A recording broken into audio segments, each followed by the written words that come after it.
Assalamualaikum.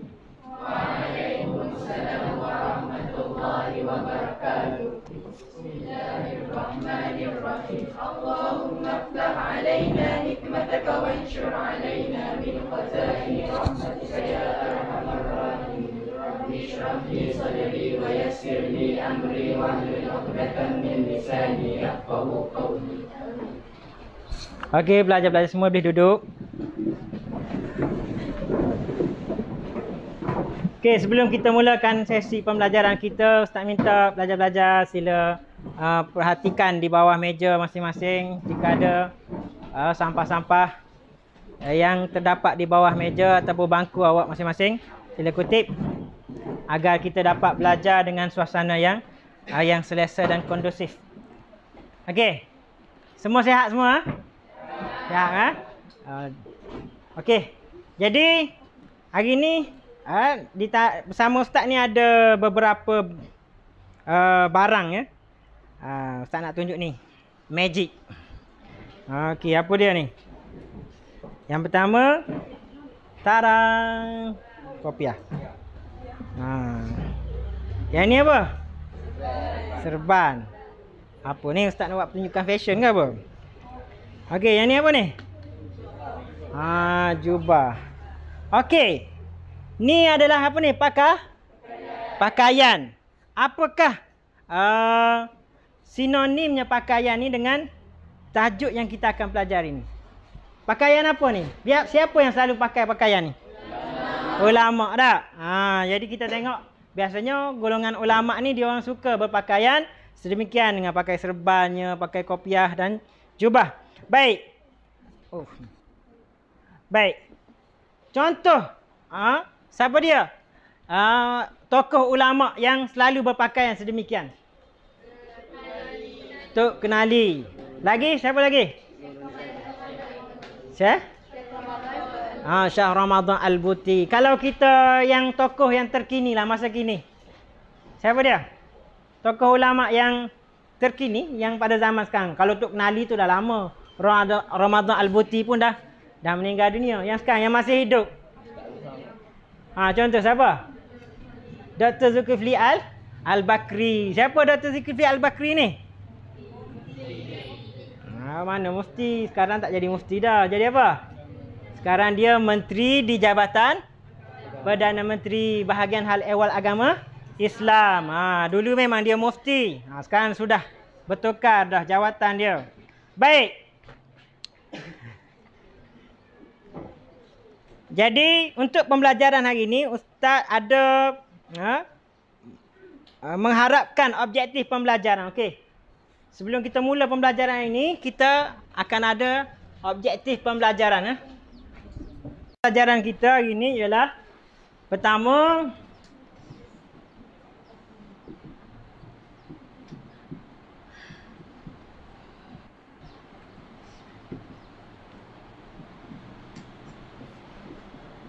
Ustaz nak pelajar dapat menjelaskan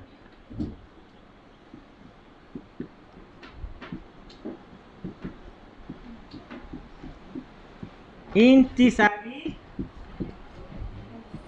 hadis. Okey, yang kedua, memahami pengertian ulama.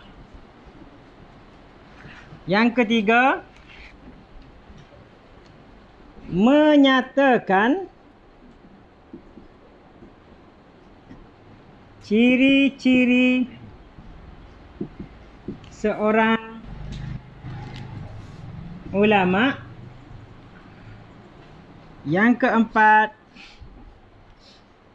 mengetahui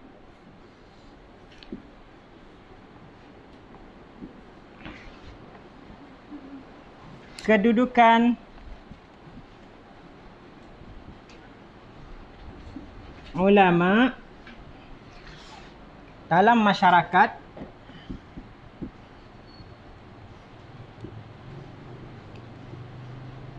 dan yang akhir sekali yang kelima, menghuraikan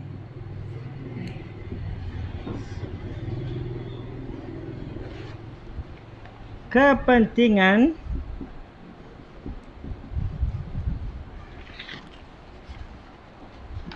ilmu dan ulama dalam kehidupan. Okey, ini kelima-lima objektif pembelajaran yang akan kita gapai di akhir pembelajaran nanti. Baik, untuk seterusnya, sebagaimana yang Ustaz tugaskan kepada pelajar-pelajar sekalian, pada sesi pembelajaran yang lepas, Ustaz telah minta awak membina beberapa kumpulan dan masing-masing diberi tugasan lah. Okay. Jadi untuk seterusnya Ustaz terus kepada pembentangan daripada kumpulan-kumpulan yang telah kita pilih. Okey. Untuk memilih pembentangan pada hari ini kita akan menggunakan spinner ni. Ni. Mahal spinner ni. Nak buat saja. Berapa hari ni. Okey. Kita ada berapa kumpulan semua? 5 kumpulan. Okey. Sekarang ni di spinner ni ada 5 ruang 5 tempat ni. Ada 5 nombor. Baik. Jadi Ustaz akan pusingkan spinner ni, maka kumpulan mana yang kena ni, nombor yang berhenti, tempat anak panah berhenti ni, maka dia akan memulakan pembentangannya. Baik. Kita mula dari sekarang Bismillahirrahmanirrahim. Lamanya.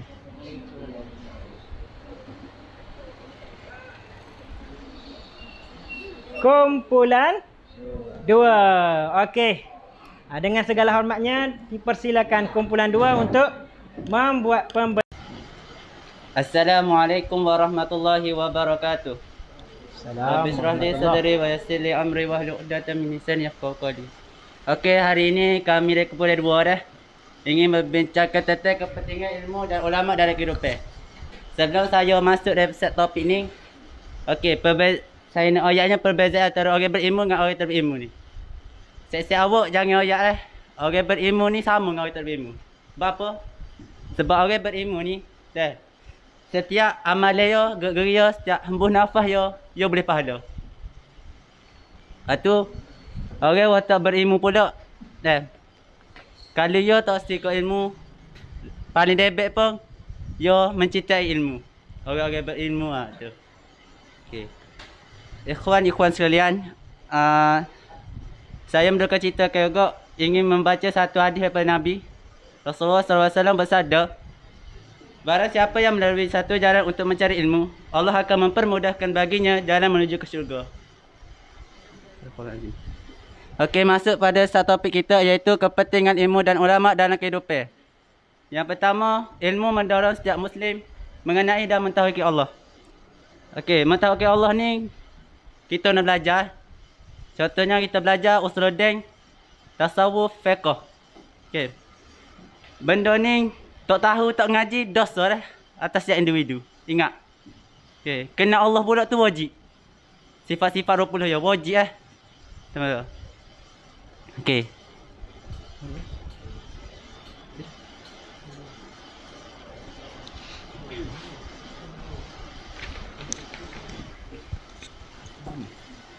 Poin kedua, ilmu yang disampaikan oleh ulama dapat membimbing individu mensyukuri nikmat menjadi seorang muslim dengan mematuhi perintah Allah Subhanahu Wa Taala dan menjauhi larangannya. Kita ni kena belajar dengan ulama baru faham mana hak baik, mana hak buruk. Baru tahu halal dan haram. Baik. Kalau kita buat benda haram ni sebab tak belajar, kira kita dosa.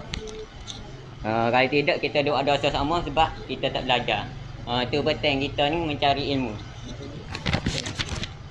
Kita juga kena bersyukur menjadi seorang Muslim. Kita ni kena bersyukur sebab lahir dari Islam.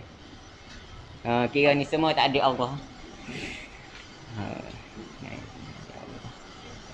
Jadi kita ni sebagai seorang Islam, kita kena kuatkan iman kita dengan memperbanyakkan ibadah untuk menjadi bekal kita nanti. Okey, seterusnya. Poin ketiga, Poin ketiga adalah hidup masyarakat akan lebih terutama dalam persoalan-persoalan agama kerana ulama yang bertakwa menjadi tempat rujukan mereka. Okey. Masyarakat ni akan lebih terpimpin dari urusan agama. Sebab ulama ni dah boleh kecek pasal agama, pasal akhirat. Faham mana orang hok tak tahu pasal ilmu ni, boleh tanya orang hok berilmu atau orang ulama molek. Ada dalil hok sebut, ada satu dalil hok menyebut fasalu ahla dzikri in kuntum la ta'lamun. Maka tanyalah kepada orang yang berilmu sekiranya tidak tahu.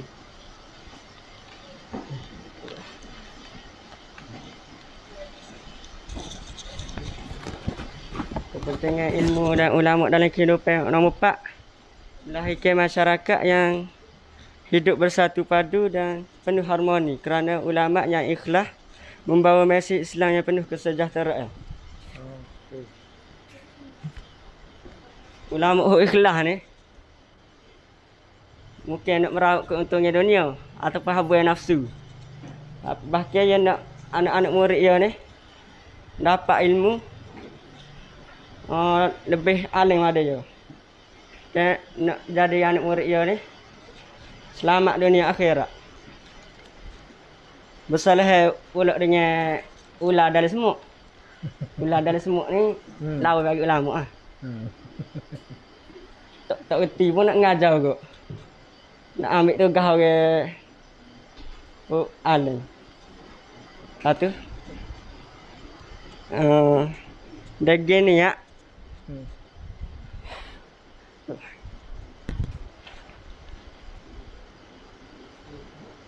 Ada lagi?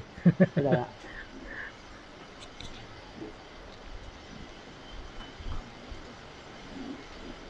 Kalau ulama nak galah gok tanggungjawab ulama bukan budaya ni.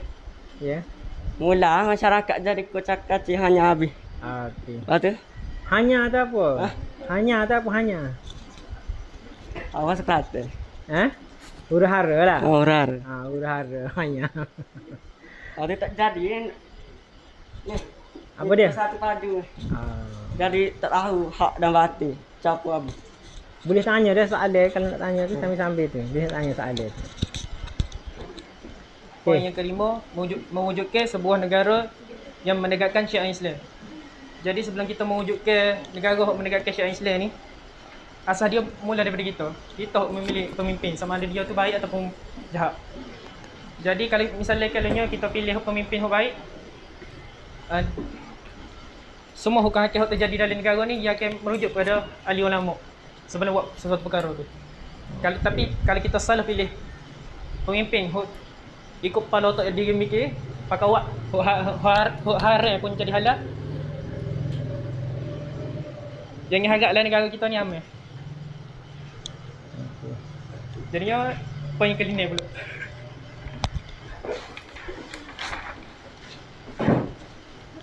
Jadi poin yang keenam, negara akan menjadi kocak-kacir sekiranya urusan agama diserahkan kepada orang yang jahil. Tak. Dengan adanya pemimpin hak jahil ni yang bertahankan hawa nafsu, dia jahil, dia kita tanya kat. Tanya, dia tak tahu. Gapo hak mai dalam fikiran dia tu? Ya, gapo hak sebut. Sebab gapo? Sebab ia tak ada ilmu. Apabila tak ada ilmu ni, dia jadi gitulah. Jadi kocak-kacir, tak harga satu. Tak? Jadi, dalam kuliahnya dah, ilmu ni kita kena cari kat mana-mana. Walaupun kita belajar kalau habis ni, hatta kita belajar ni, sambung ambil degree ke, master ke, PhD ke, jangan rasa dalam diri kita ni ilmu sudah penuh. Sebabnya ilmu ni kita nak cari ke siapa ke lihat. Tak. Tapi lepas tu Nabi ayat apabila matinya anak seorang adik ni 3 amalan yang boleh bawa. Salah satunya ilmu yang bermanfaat. Jadi itu saja daripada kami. Yang baik itu daripada Allah Subhanahu Wa Taala. Yang buruk itu daripada kami sendiri ya. Semua faham dah? tak rasa semua faham tentang kepentingan ilmu dan ulama. Sebab ilmu dan ulama ni saling berkait rapat. Maknanya ilmu ni, ulama ni dia bangkit tu dengan ilmu. Hebatnya ulama kerana ilmu mereka. Jadi itulah kepentingan yang perlu ada kepada diri seseorang ulama. Okey, terima kasih kepada kumpulan 2. Tepuk tangan. Okey, terima kasih. Inilah. Okey. Okey. Bismillahirrahmanirrahim.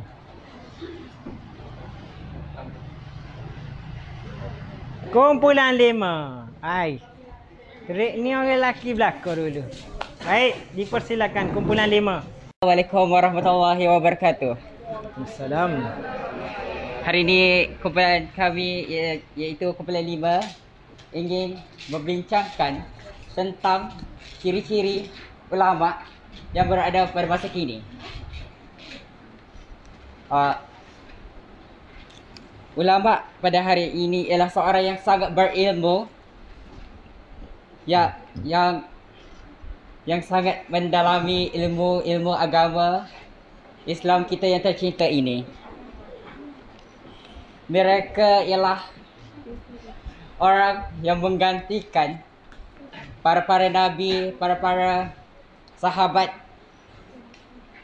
yang menyebarkan hal ehwal agama Islam yang kita yang tercinta ini.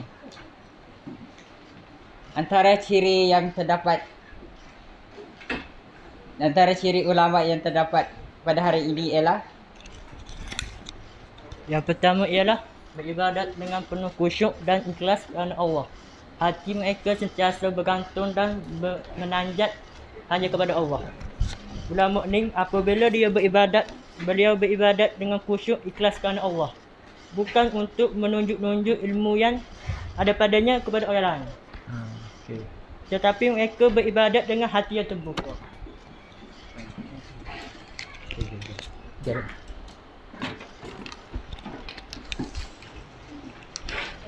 Ciri yang kedua ialah sentiasa bersyukur kepada Allah atas ilmu yang dikurniakan dan sentiasa beramal dengan ilmu tersebut. Sebab itulah ilmu para ulama itu mendapat keberkatan daripada Allah Subhanahu Wa Taala. Dan ilmu mereka itu tidak akan hilang kerana mereka, iaitu para ulama itu sentiasa beramal dengan ilmu tersebut, dan ilmu mereka itu akan kekal sehingga mereka meninggal. Okey. Baik, lepas tu? Ya.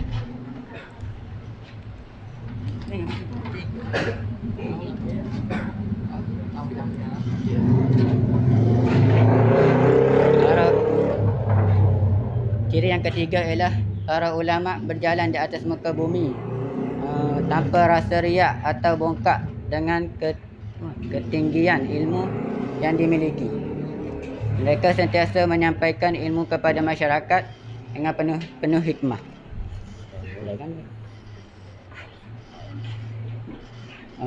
Para ulama ni menyampaikan ilmu ni apa rasa riak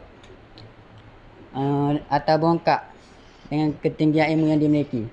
Sebab itulah mereka menyampaikan ilmu kepada masyarakat dengan penuh hikmah. Okey. Poin yang keempat, berusaha untuk mendekatkan diri dan dengan masyarakat setempat. Mereka sentiasa menjaga hubungan sosial dengan masyarakat dan terlibat dengan aktiviti-aktiviti kemasyarakatan. Maksudnya, para ulama ni dia suka mendekatkan dirinya dengan orang-orang setempat. Dengan cara tu para ulama ni dia dapat menyampaikannya dengan penuh yakin. Poin yang kelima, golongan ulama menyampaikan ilmu mereka tanpa batasan kaum dan warna kulit untuk semua lapisan masyarakat.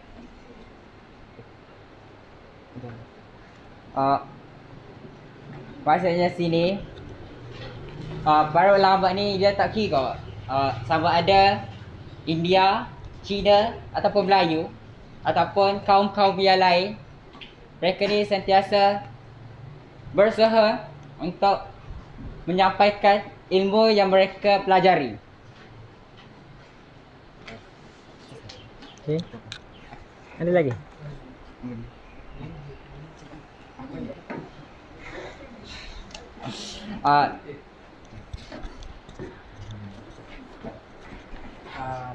Seterusnya, ulama tidak menggunakan kemuliaannya dan ketinggian ilmu untuk kepentingan peribadi. Contohnya ulama ni. Yo tak boleh guna sesuka hati pakai nak gapo-gapo yo nak Kerana ulama ni itu mata hatinya umat, ucapannya berkhidmat, lisannya adalah Al-Quran dan Sunnah, dan sikapnya mewarisi sikap Nabi sallallahu alaihi wasallam. Oh, Sayyidina Muhammad. Poin ketujuh, tidak mengeluarkan fatwa yang membelakangi pandangan tokoh-tokoh ulama yang besar sehingga mengelirukan masyarakat dan menimbulkan perbalahan dan persengketaan sesama umat. Contohnya, para ulama ni dia nak memberi fatwa tu kena molek, kena pandangan betul lah. Ni ada contoh ayah peng. Jadi ayah peng. Dia bagi fatwa tu hak salah. Umat Islam tu lah salah lah dia sampai kepada kita semua tu.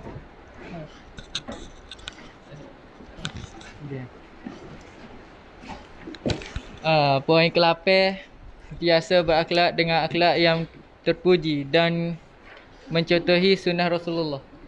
Contohnya, berakhlak mulia kerana Nabi Muhammad diutuskan untuk menyempurnakan akhlak bagi kita semua. Lepas tu, poin seterusnya, kita mestilah menghidupkan sunnah Nabi sallallahu alaihi wasallam dalam semua aspek kehidupan kerana baginda adalah contoh teladan yang baik. Lepas tu, mencontohi perbuatan yang boleh menjatuhkan maruah mereka sama ada di khalayak ramai ataupun bersendirian. Contohnya ulama ni yang mengetahui dan mengenali peribadi dan perwatakan Nabi Muhammad sallallahu alaihi wasallam berdasarkan perincian seperti diriwayatkan hadis dalam kitab Al-Shifa Bihuquqi Al-Mustafa dan Syama'i Muhammadiyah. Gitulah. Okey. Itu saja pembentangannya. Okey, ciri-ciri ulama. Situ dia sebut adalah 8 ciri-ciri ni. Sebenarnya banyak lagi ciri-ciri yang berkaitan. Cuma dia sampaikan 8 ciri sahaja.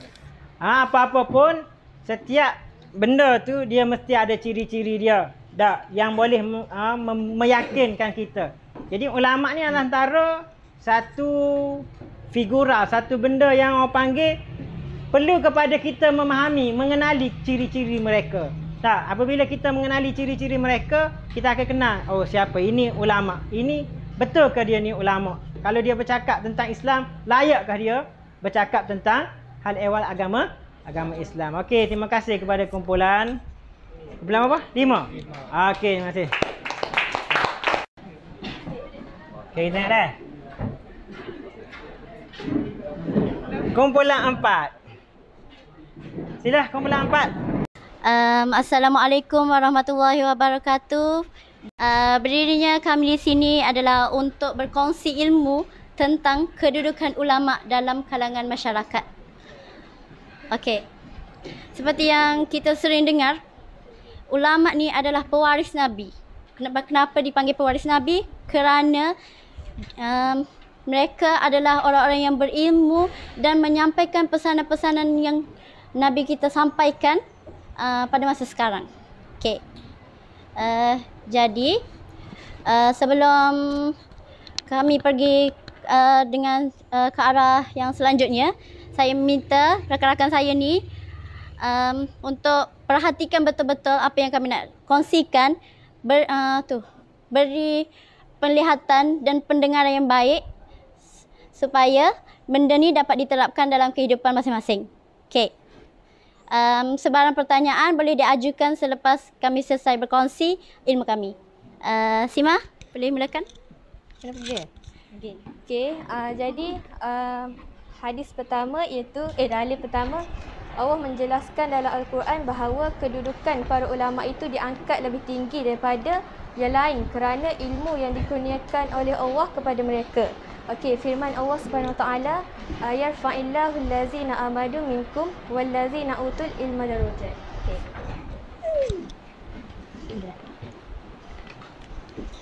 Ayat yang Asimah baca saat ini itu bermaksud Allah Subhanahu Wa Taala meningkatkan darjat orang yang beriman antara kamu dan orang yang diberi ilmu pengetahuan agama dari kalangan kamu beberapa darjat. Jadi maksudnya dari ayat ni Allah akak golongan orang yang beriman dan juga orang-orang yang mempunyai ilmu, khususnya dalam ilmu agama lah. Dan antara kita semua, sebabnya benda yang menentukan darjat antara kita manusia ni ialah ilmu. Jika semakin tinggi ilmu seseorang tu, maka semakin tinggilah darjat di sisi Allah Taala, Allah Subhanahu Wa Taala, insya-Allah. Dengan syarat jangan salah gunalah ilmu hak dikurniakan tu. Jangan hanya untuk kau untung dunia. Ilmu agama tu hanya untuk jadi sebagai tunggangi. Selain itu, seperti mana yang kita tahu, Al-Quran turut menegaskan bahawa para ulama itu berperanan sebagai pembimbing masyarakat. Firman Allah Subhanahu Wa Taala, A'udzubillahi minasyaitonirrajim. Bismillahirrahmanirrahim. Allazina yuballighuna risalatillah wa yakhshawnahu wa la yakhshawna ahadin illallah. Sadaqallahul azim, yang bermaksud hadis ini bermaksud dan mereka ialah orang yang menyampaikan syariat Allah serta mereka takut melanggar perintahnya. Dan mereka pula tidak takut kepada sesiapa pun melainkan kepada Allah. Dalil ni ya para ulama ni ialah pewaris Nabi yang menyampaikan pesanan Nabi dan syariat Allah kepada umat Islam yang lain. Ulama ni juga hanya takut untuk melanggar perintah Allah. Sebab tu dia tak kisah kalau orang lain ni mengata para ulama ni semasa menyampaikan dakwah. Seterusnya apa?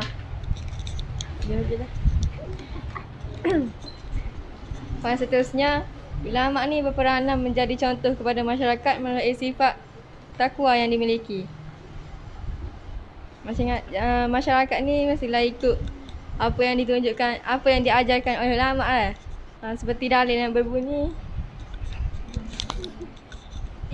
Bismillahirrahmanirrahim. Innama yakhshallahu min ibadihil ulama'u. Maksudnya antara hamba-hamba Allah Subhanahu Wa Taala yang takut kepadanya hanya para ulama. Betul ke? Apa? Dan yang sini antara hamba-hamba Allah ramai-ramai ni yang takut kepadanya hanyalah para ulama. Betul? Itu saja. Okey, kesimpulannya di sini sudah terpampang jelas bahawa martabat seorang ulama ni sangat tinggi. Maknanya di sini juga kita dapat melihat bahawa ulama ni seorang yang berilmu dan mempunyai darjat yang tinggi di sisi Allah. Dan Nabi Muhammad SAW juga mementingkan kepentingan ilmu dalam hidup kita dengan bersabda, talabul ilmi faridatun min kulli muslim ala kulli muslim. Bermaksud menuntut ilmu adalah wajib ke atas setiap muslim. Jadi orang-orang yang di hadapan saya ni, saya minta untuk menghargai ilmu yang anda sedang pelajari sekarang dan akan dipelajari di masa hadapan. Sebab ilmu ni menjadi tonggak kepada kehidupan kita dalam menjalani kehidupan seharian. Contohnya kalau macam nak buat ibadat, kalau tak ada ilmu, ibadat tu tak sah. Jadi benda tu sia-sia. Okay. Lepas tu macam melalui ilmu ni juga sangat luas. Okay. Ilmu ni kita boleh belajar pasal fiqh, kita boleh belajar pasal hadis, tafsir dan sebagainya. Jadi kita kena lepas tu ulama ni adalah orang-orang yang menyampaikan mewakili pada Nabi untuk menyampaikan dakwah-dakwahnya kepada manusia-manusia pada akhir zaman ni. Jadi kita kena hargai mereka dan menghargai ilmu yang disampaikan kepada mereka. Baik, terima kasih kepada kumpulan 5. Bersih sikit ya. Okey, kumpulan 1. Kumpulan 1. Assalamualaikum warahmatullahi wabarakatuh. Kami dari kumpulan 1 ingin membentangkan tentang usaha untuk memuliakan ilmu dan ulama.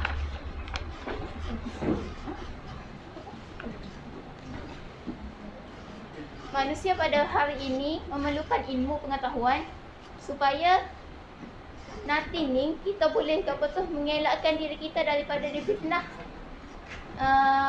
Al-Masihud Dajjal yang sangat hebat fitnahnya.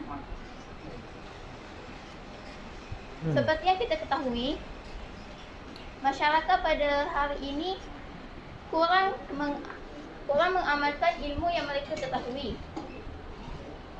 Oleh itu, masyarakat akan menjadi jahil dalam segi ilmu agama dan sebagainya. Macam contohlah,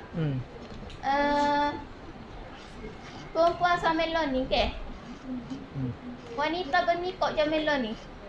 Bernikah tu bagus dah, tapi dia masuk TikTok, dia gelek-gelek dengan alasan gelek-gelek sopan. Boleh ke begitu? Mana boleh? Boleh ke tak? Ada. So nak kata wanita tak ada ilmu ke tak? Jadi penting dah ilmu tu. Nampaknya semakin hangat kita punya pembentangan petang pada hari ni. Siap lah kau ayah letih-letih jaga ya apa semua benda. Lepas tu dia nak buka seni-seni je aurat dia gitu. Jadi wahai para wanita, jagalah auratmu ya. Okey, berbalik kepada subtopik kita. Banyak usaha untuk memuliakan ilmu dan ulama. Antaranya ialah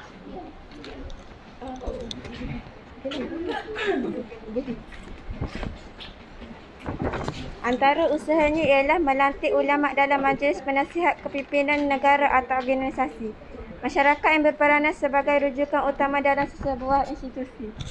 Okey, antaranya sentiasa merujuk ulama atau orang yang berilmu dahulu sebelum mengeluarkan sesuatu fatwa atau peraturan yang berkaitan dengan hal ehwal agama.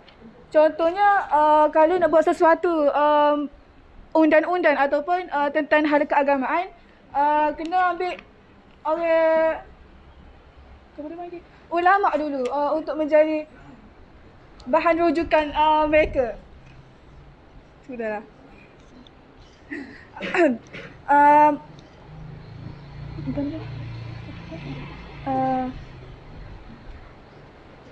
Pada zaman law ni kalau kita tengok kepimpinan kita law ni tidak berasaskan hal agama mana. Kalau boleh melantik pemimpin yang berilmu tinggi dan berwibawa seperti para ulama untuk mendidik masyarakat yang berilmu di masa akan datang. Satu ada. Usaha seterusnya ialah merekodkan dan menerbitkan karya penulis ulama sebagai salah satu usaha menghargai ilmu dan sumbangan ulama kepada masyarakat.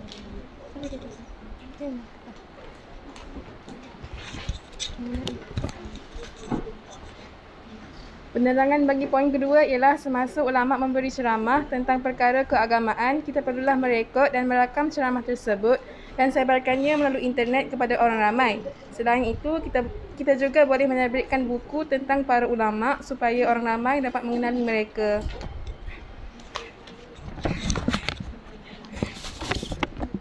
Usaha yang ketiga ialah mengadakan aktiviti masyarakat bersama-sama ulama agar dapat mendekatkan masyarakat dengan ulama.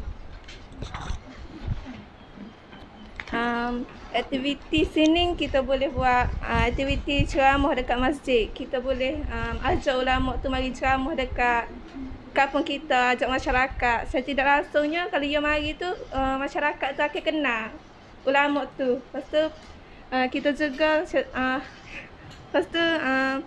dia juga akan mengeratkan hubungan silaturahim antara masyarakat dengan ulama tu. Gitu. Usaha yang keempat ialah mempelajari dan mempraktikkan adab menuntut ilmu daripada para ulama kerana ilmu lebih mudah dipelajari dan difahami apabila beradab dengan guru. Menuntut ilmu dari ulama ni maksud kita lebih faham. Kalau macam contoh kalau kita nak menuntut ilmu dari tiup boleh faham tapi penerangan dia tu macam penerangan dia tu tak jelas mana. Kalau kita mengadap cikgu ni macam penerangan dia tu lebih mendalam lah. Kalau kita tak faham pun macam boleh straight tanya cikgu kita.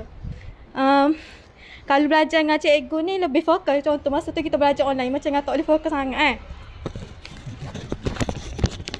Lepas tu kalau beradab dengan cikgu, ilmu yang diperoleh lebih diberkati dan dirahmati dan menyebabkan kita mudah faham.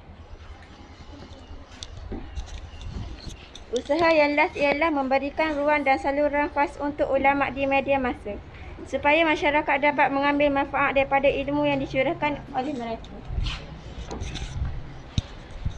Seperti mana yang rakan-rakan semua tahu, media masa ni macam Facebook, IG, TikTok apa semua. Dan ni ramai penceramah buat live dekat media masa ni. Contohnya dekat FB TV Al-Hijrah kan. Lepas tu kerajaan juga boleh wujudkan satu platform untuk para agama ni untuk ajar kongsi ilmu kat online. Kesimpulan kot ni banyaklah usaha kita boleh buat untuk muliakan ilmu dan ulama macam saya tadi. Lepas tu ilmu ni penting dalam hidup kita. Kita kena usaha cari ilmu seperti mana ulama. Walaupun saya banyak dah ilmu, lepas tu mai dengan dalil hakam kan. Tapi ia masih lagi belajar ilmu untuk tambah lagi pengetahuan saya. Itu saja daripada kami. Sekian, terima kasih. Terima kasih kepada kumpulan. Kumpulan apa tadi? 1. Baik. Jadi usaha nak memastikan ulama itu dimartabatkan adalah satu perkara yang perlu kita semai dalam diri masyarakat kita supaya ulama itu diangkat martabat mereka. Baik. Untuk seterusnya pembentangan kita yang terakhir ialah daripada kumpulan 3. Okey, dipersilakan kumpulan 3. Assalamualaikum warahmatullahi wabarakatuh. Jadi hari ini kita nak bincang pasal memuliakan ilmu dan juga ulama. Jadi tajuk ini bertepatanlah dengan satu hadis Nabi Muhammad sallallahu alaihi wasallam, iaitu an Abdullah bin Amri bin As radhiyallahu anhuma qala sami'tu Rasulullah sallallahu alaihi wasallam yaqulu innallaha la yaqbidul ilma intiza'an yantazi'uhu minal ibadi walakin yaqbidul ilma biqabdil ulama hatta idza lam yubqi 'aliman ittakhadha an-nasu ru'usan juhalan fasu'ila fa'aftau bighairi ilmin fadallu wa adallu. Maksudnya daripada Abdullah bin Amri bin As radhiyallahu anhu berkata, aku mendengar Rasulullah sallallahu alaihi wasallam bersabda, sesungguhnya Allah Subhanahu wa taala tidak mencabut ilmu dengan sekaligus daripada manusia, tetapi mencabutnya dengan mematikan ulama. Hingga apabila Allah Subhanahu wa taala tidak lagi meninggalkan seorang ulama pun, manusia akan melantik para pemimpin yang jahil sebagai ulama. Apabila mereka ditanya tentang hukum sesuatu perkara, mereka memberikan fatwa tanpa ilmu, maka mereka itu sesat lagi menyesatkan. Intisari hadis, Rasulullah sallallahu alaihi wasallam menjelaskan bahawa yang pertama, ilmu itu adalah kurniaan daripada Allah Subhanahu wa taala.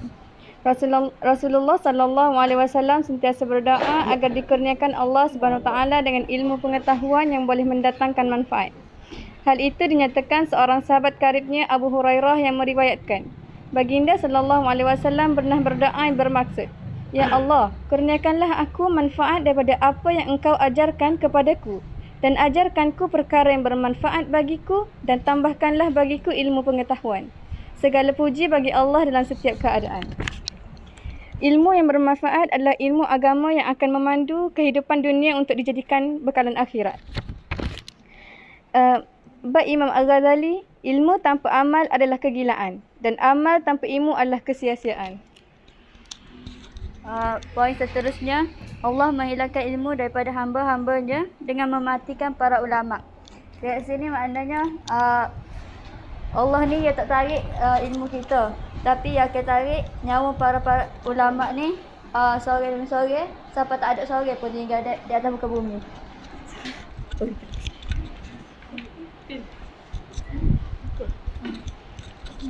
Okey, intisari yang ketiga ialah menjadikan orang jahil sebagai ulama apabila ulama tiada ke.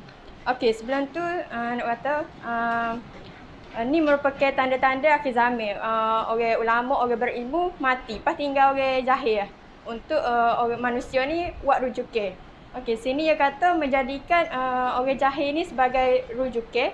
Okey, rujukan dia ni tak semestinya salah, tak semestinya betul sebab rujukan dia tu ikut kepala otak dia sendiri lah. Dia tak macam dia tak rujuk pada Al-Quran ke hadis ke. Dia beza dengan rujukan daripada ulama. Ulama ni yang ambil daripada Al-Quran, rujukan daripada hadis ke apa. Okey.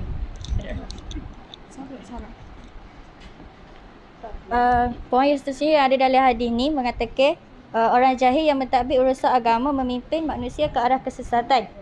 Apabila agama ni ditadbir oleh orang jahil ni deh, yang kita tadbir ikut hawa nafsu ya. Boleh katakan macam palatau lah. Lepas tu kalau lah dia tadbir ikut hawa nafsu ya ni negara kita kacau lah. Lepas tu dia kacau-kacau kak. Nanti kita pun akan terima macam kita ni tak berkat lah hidup kita, lepas tu mendapat keberkatan daripada Allah Subhanahu Wa Taala. So bagai hok boleh nampak kak macam musibah COVID-19 lah ni lah. Kita ke dia orang jahil juga. Jadi saya kita ni diterima. Lepas tu Tuhan bagi bala kita.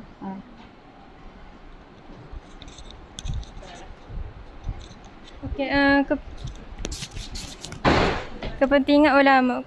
Ulama ni adalah golongan agamawan yang mengetahui, mahir dalam hukum hakam dan mengamalkan syariat Allah berdasarkan dalil syarak serta mengajak manusia ke arah kebenaran. Seperti yang kita tahu ni, ulama ni adalah orang alim, orang berilmu dalam hukum hakam agama lah. Dalam fiqh gabung, boleh memberi kita dalam jalan kebenaran. Ataupun dalam arti kata lain, ia ni adalah pewaris para nabi yang meneruskan perjuangan Rasulullah dalam menyampaikan ajaran Islam kepada umat manusia. Okey, apa pentingnya ulama ni kepada kita? Kita ni hidup di zaman tak ada nabi. Tapi kalau tak ada nabi ni tak ada pi je nak sampai ke ajaran agama kepada kita. Hak tinggal hanyalah ulama. Kalau kita bayar, kalau tak ada ulama, apa jadi daripada kita? Soal kemungkinan besar Islam pun kita tak tahu. Allah pun kita tak kenal. Contoh. Lepas tu ramai antara ulama dalam dunia ni. Saya nak kecek hari ni pasal tak kenali. Siapa tahu nama benar tak kenali ke? Siapa tahu nama benar tak kenali? Siapa nama tak kenali? Tak kenali tu gelaran dia. Nama sebenar dia apa? Namanya Muhammad Yusuf bin Ahmad. Apa dia digelar sebagai tak kenali? Kenapa? Okay, sebab dia dilahirkan di Kampung Kenali. Terbaru. Kampung Kenali. Asal dia tu Kenali. Kenali juga dikenali sebagai pencetus ilmu pengajian Islam. Dia juga seorang alim Rabbani. Alim Rabbani maksudnya sepanjang hidup dia tu dia berdasarkan, dia sentiasa bergantung berdasarkan kitab suci Al-Quran dengan sunnah Rasulullah SAW. Itulah antara ciri ulama benar ya. Okey. Ada lagi? Kesimpulannya ilmu ni sangat-sangat penting dalam kita nak kita nak duduk dalam sehari kata macam okey tak kisahlah ilmu apa pun kita kena ambil berat lah kau. Tak kisahlah ilmu fardu kifayah kau, ilmu fardu ain kau, tapi apa ni? Kena ambil berat pasal ilmu fardu ain lagi lah sebab kita nak beribadah ke apa semua kan. Contoh orang main mayat dia. Kita nak main mayat attack tapi kita tak ada ilmu. Tengok rukuk sujud kau pusing. Malu situ kan. Jadi itulah pentingnya ilmu ni. Kalau kita tak tahu kita kena tanya orang lagi alim daripada kita lah. Okey. Jadi tu je. Jadi lengkaplah objektif pembelajaran kita hari ni. Alhamdulillah. Semua pembentangan berjalan dengan lancar dan masing-masing memberi komitmen di atas tugasan yang telah diberikan kepada kumpulan masing-masing. Terima kasih. Sekali lagi kita buat tepukan gemuruh untuk kumpulan. Okey, untuk seterusnya Ustaz akan adakan sesi soal jawab. Ni soal jawab bagi kumpulan. Sekarang ni kita akan bagi dua soalan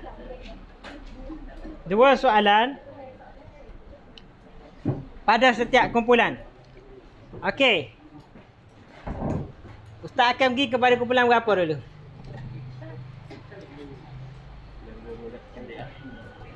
Ni soalan dia ada 10 semua soalan kan?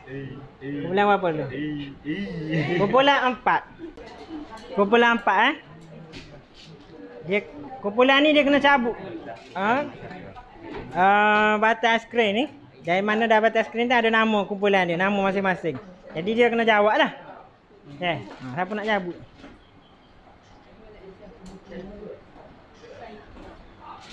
Ada? Izzah. Lagi seorang lagi? 2 soalan kita akan bagi. Anan. Okey, soalan yang Ustaz akan berikan kepada kumpulan ini. Kumpulan betul pasal apa? Kedudukan ulama dalam masyarakat. Okey. Soalan berbeza daripada pembentangan. Baik. Soalannya berbunyi, perlukah kita beradab ketika menuntut ilmu daripada para ulama? Mana orang yang ada nama tadi? Yang pertama tadi apa? Izzah. Perlu tak kita ni beradab dalam menuntut ilmu? Perlu. Kenapa perlu tu?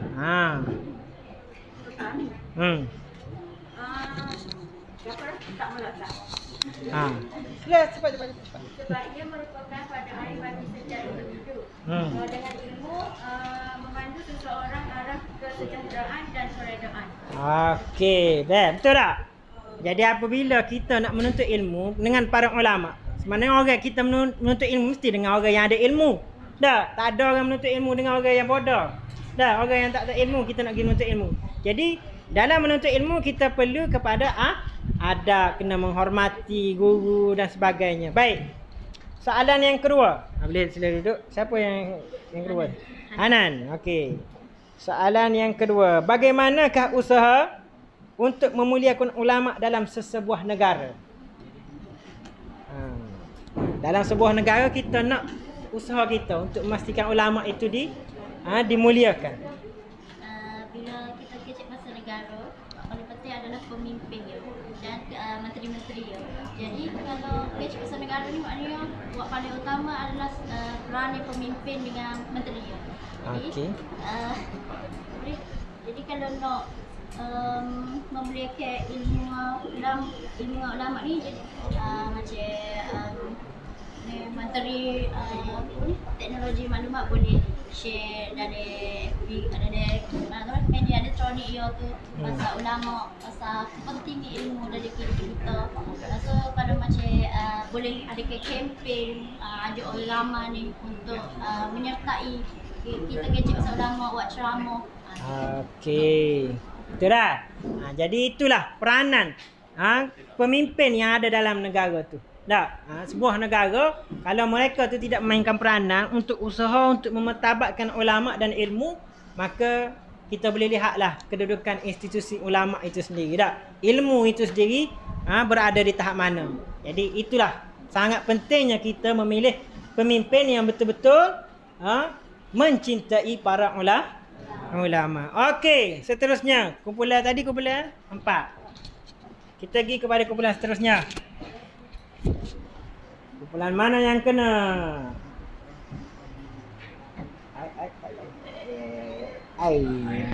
Masih lagi. Kumpulan 3. Okey, kumpulan 3 ni, kumpulan 3. Cabut 2.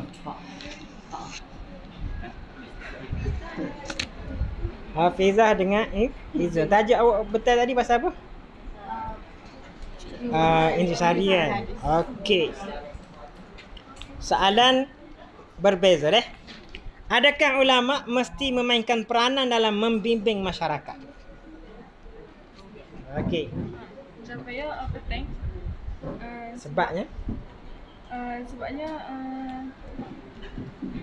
Sebabnya seperti firman Allah SWT iaitu dan mereka ialah orang yang menyampaikan syariat Allah SWT serta mereka takut melanggar perintahnya. Jadi dia kan ada ilmu banyak kan. Jadi kenalah saya bakal orang. Sepatutnya ayat. Bagus. Okey, terima kasih. Jadi peranan ulama apabila dia berada dalam masyarakat, maka dia kena menyumbangkan ilmu dia. Tak? Buat apa kita ada ilmu, kita nak tahu siapa? Tak? Sebab ilmu ni perlu disampaikan. Bagaimana ada pembentang kita tadi sebut, apabila matinya anak Adam, tak? Antara benda yang menjadi amal jariah bagi dia ialah ilmu yang dimanfaatkan. Mana ilmu yang disampaikan, ilmu yang manfaat disampaikan kepada orang ramai. Apabila diamalkan ilmu yang baik itu, maka memberi jariah kepada orang yang telah meninggal dunia. Okey, soalan seterusnya siapa? Ibn. Apakah asas kepada wujudnya sebuah negara yang menegakkan syiar Islam? Okey. Melantik ulama dalam majlis penasihat kepimpinan negara. Melantik ulama sebagai jadi apa? Di dalam majlis penasihat kepimpinan negara. Okey. Melantik ulama maknanya dalam sesebuah negara, ulama dan umara itu mesti bersama, bergandeng bahu. Nak kita sebuah negara Islam, negara yang dipimpin oleh umat Islam, maka kita tak boleh ketepikan golongan ulama ini. Supaya apa? Supaya kita ni menjadi sebuah negara yang disebut oleh Allah Subhanahu Wa Taala dalam Quran, baldatun thayyibatun wa rabbun ghafur. Negara yang apa? Yang baik, yang sentiasa mendapat keampunan daripada Allah Subhanahu Wa Taala. Okey, terima kasih kepada kumpulan 3. Mana ni? Dulu sikit. Kumpulan 2. Okey, kumpulan 2. Habis. 2 lah lagi. Siapa tu? Hafiz. Hafiz dengan Asri Azam. Okey. Hafiz soal tajuk apa awak bentang tadi? Kepentingan ilmu. Okey. Berdasarkan hadis Abdullah bin Al-Amru yang berkaitan dengan tajuk yang telah kita pelajari hari ini, terangkan isi ataupun intisari hadis tersebut secara terperinci. Apakah intisari hadis? Apa yang disebut dalam hadis tu? Okey, sila bangun. Saudara Hafiz. Intisari ada 4. Ilmu itu adalah kurniaan daripada Allah Subhanahu Wa Taala. Okey. Allah Subhanahu Wa Taala menghilangkan ilmu daripada hamba-hambanya dengan mematikan para ulama. Okey. Manusia akan menjadikan orang jahil sebagai rujukan apabila ulama telah tiada. Adalah orang jahil yang mentadbir dosa agama memimpin manusia ke arah kesesatan. Okey, itu antara isi-isi intisari hadis yang kita pelajari pada hari ini. Okey, terima kasih kepada Hafiz. Seterusnya soalan. Baik. Satu pernyataan. Sila bangun Asri. Satu pernyataan yang mengatakan golongan agamawan yang mengetahui dan mahir dalam hukum-hukum dan mengamalkan syariat Allah berdasarkan dalil Al-Quran ataupun dalil syarak serta mengajak manusia ke arah kebenaran. Ini merupakan apa? Ulama. Mana orang yang bergelar ulama lah. Itu pengertian ulama. Okey, terima kasih. Ada jawapan lain? Betul tak? Dia kata itu adalah ulama. Ulama ni dia adalah golongan agamawan. Mereka ni belajar agama dan apabila dia belajar, dia ada ilmu, maka dia perlu menyampaikan kepada orang lain. Samping dia mengajar, dia juga mengajak orang. Ta'muruna bil ma'ruf wa tanhauna 'anil munkar. Itu tugas para ulama. Baik, seterusnya kumpulan yang masih belum menerima soalan. Tak nak ni. Macam mana ni? Lima dia. Kumpulan 5 lah. Dia macam tak mengizinkannya. Okey, kita pergi kumpulan 5. Kumpulan 5. Okey. Dia lo dah oyak ni. Okey, Ahmad Aiman dengan Firdaus. Tak tajuk apa betul tadi? Ciri-ciri. Okey. Soalan ya. Firdaus dulu. Nyatakan potongan ayat Al-Quran yang meninggikan kedudukan ulama di mata masyarakat. Okey. Potongan ayat Al-Quran yang meninggikan darjat ulama. Yarfa'allahu allazina amanu minkum. Itu saja. Yarfa'allahu allazina amanu minkum. Ya, ada lagi ke? Asal kena tambah sikit lagi tak? Utu ilma darajah. Okey, kena tambah sikit ayat tu. Kita ambil tu tergantung jadi ayat dia. Okey, terima kasih duduk. Soalan kedua daripada Ustaz. Benarkah berusaha untuk mendekatkan diri dengan masyarakat adalah merupakan ni soalan daripada kumpulan awak ni sendiri. Ciri-ciri awak lah. Takci.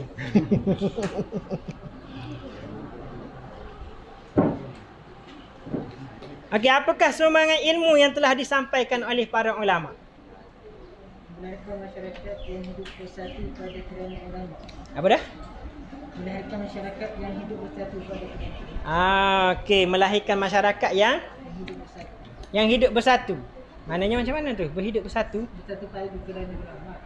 Okey, maknanya mendengar perintah arahan ataupun ajaran yang dibawa oleh ulama, betul tak? Dah, tidak ada golongan yang orang panggil masing-masing membawa fahaman mereka sendiri. Tak? Ikut apa yang telah diajar oleh ulama. Okey, untuk kumpulan terakhir, kumpulan 1. Tak ingat nak suruh cabut dulu. Okey. Siapa nama? Alisa Safira dengan Nurul. Okey. Kenapakah, mana Alisa? Nurul dulu ke Alisa dulu? Alisa dulu kan? Kenapakah ulama disarankan supaya tidak riak, bongkak dengan ketinggian ilmu yang ada pada diri mereka? Kerana mereka sentiasa bersyukur kepada Allah atas ilmu yang dikurniakan dan sentiasa beramal dengan ilmu tersebut. Okey. Dia perlu sentiasa beramal lah. Maknanya apabila dia ada ilmu, dia tak boleh mendabik dada. Dia kena sampaikan. Di samping itu juga dia perlu mengamalkan ilmu yang ada pada diri mereka. Okey, soalan seterusnya. Siapa ni? Nurul. Benarkah berusaha untuk mendekatkan diri dengan masyarakat adalah merupakan ciri-ciri seorang ulama? Benarkah? Berusaha untuk mendekatkan diri dengan masyarakat merupakan ciri-ciri seorang ulama. Baik. Sentiasa menjaga hubungan sosial dengan masyarakat dan terlibat masyarakatan dan terlibat dengan aktiviti masyarakat. Okey, terima kasih. Itulah salah satu cara dah. Ciri-ciri ulama antaranya apabila dia ni orang panggil mempunyai ilmu, maka dia perlu mendekatkan diri dengan masyarakat. Sebab apa? Kalau ulama tu sendiri dia bersikap dingin dengan masyarakat, maka bagaimana masyarakat ni nak mengangkat martabat dia? Jadi kita ni pun begitulah. Tak, hidup ni kita jangan hidup ni seorang diri. Kena perlu bergaul, bersosial. Tapi dengan ada kaedah dan juga kaedah hukum syarak. Jangan sosial yang melampaui batas sehingga berlakunya orang panggil pergaulan bebas dan sebagainya. Itu tidak dibenarkan oleh agama. Baik. Terima kasih di atas soalan dan jawapan yang telah diberikan. Baik. Untuk akhirnya, mari sama-sama kita recall balik. Recall balik pembelajaran kita pada hari ini. Untuk kita tengok objektif pembelajaran kita hari ini. Yang pertama tadi, kita telah menjelaskan intisari hadis yang disampaikan oleh Abdullah bin Amr bin Al-As tentang peranan ulama. Peranan ulama apabila ulama ni tidak ada, dimatikan oleh Allah Subhanahu Wa Taala, itu menunjukkan Allah Taala menarik ilmu daripada hati manusia. Kemudian memahami pengertian ulama. Apa itu ulama? Siapakah ulama? Diterangkan masing-masing tadi. Menyatakan ciri-ciri ulama. Kita semua perlu menyatakan, mengenali siapakah ulama yang kita agung-agungi. Kemudian mengetahui kedudukan ulama dalam masyarakat. Dan yang last sekali, menghuraikan kepentingan ilmu dan ulama dalam kehidupan. Ustaz rasa untuk hari ini sekadar itu sahaja dulu kita punya sesi pembelajaran pada hari ini. Terima kasih di atas komitmen dan kerjasama yang telah diberikan. Wallahu subhanahu wa ta'ala. Okay.